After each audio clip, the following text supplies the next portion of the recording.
Hey, Drew here. I'm your candidate for the 21st District here in Bangor.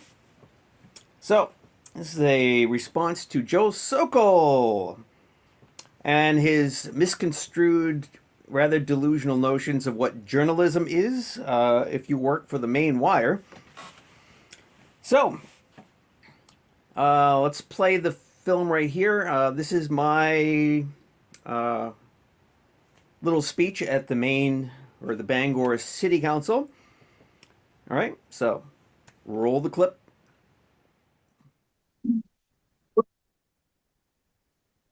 Yes, hi. Hello again. Are you ready to sign that Glass-Steagall petition?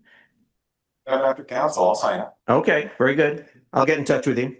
But I'm Andrew Laverdiere. I am a candidate for the State House, Maine House of Representatives. But I came here because I have been very frustrated on the fact that we have on our doorstep the potential of rebuilding the country, kind of Roosevelt style did with the New Deal, with this global infrastructure network that could easily put everyone back to work very easily. And that's what we need. But unfortunately, we have a system where Augusta and the state basically take your power away to deal with the homeless situation. And my friend Tim Bodner, he's investigating this weird cult that exists that dominates Augusta that keeps people homeless. So whatever you're saying here, it's because the system requires people to be homeless. It's not about that, though. None of you care about what's going on. It's the system requires people to be homeless and drugged up. That's why George Soros finances all sorts of programs to keep people drugged up. Yeah, so that's the issue is, like I said, we need stuff like Glass-Steagall, a national bank. We need vast infrastructure investment, rebuild the infrastructure, high-speed rail, and of course, connected up to the Eurasian land bridge in South America, we could easily put millions back to work, bring back the industries we've lost, because I've gone through the old registries and they brag about all the industries, manufacturing, and mills that used to exist here. And you talk to the old timers and they tell you, yeah, I used to work in that shoe factory down there. That's what everyone did. People worked in mills. They were productive. That's what we need. Well, we don't have anymore. But yeah, we can go back to that. But you guys got to fight on something like Glass-Steagall to get, like I said, a banking system that functions to give you guys the credit to build infrastructure. And of course, we have the manufacturing we obviously need because we need work. We need work.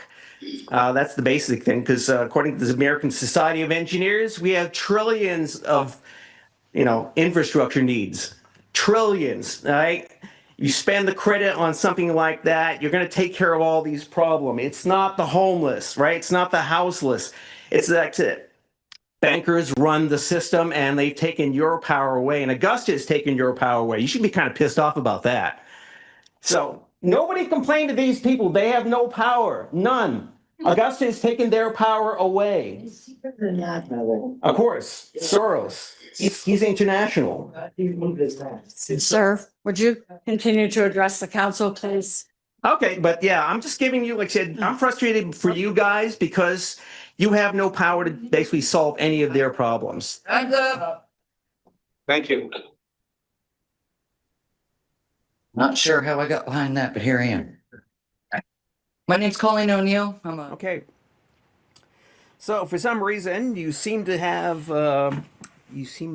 dismiss any discussion about the bigger issues of why we have rampant drug use in the United States, and seem to think homelessness is just something specific to Bangor, although that's not too much. But I'll just read something. Like I said, if you were a real journalist, right, I assume you'd be asking, what do I know? That's what journalists do. Investigate. Okay. All right, so I'll just go through, like I said, some investigation of who George Soros is from Executive Intelligence Review magazine. All right, this is from July 4th, 2008. And I'll just quote a part of it here. through his Open Society Foundation, Soros consistently funneled money into his Drug Policy Foundation, DPF, and Lynn Smith Center to aggressively pursue drug legalization in the United States. Soros claimed, quote, "When I decided to extend the operations of my Open Society Foundation to the United States, I chose drug policy as one of the first fields of engagement. I felt that drug policy was the area in which the United States was in the greatest danger of violating the principles of open society." Unquote. Soros used the DPF to fund the Marijuana Policy Project, an organization committed to reviving the Woodstock pot smoking days of 1968. The MPP has given support to states across the nation in the fight to legalize marijuana and throw its support behind Representative Barney Frank, who just passed away.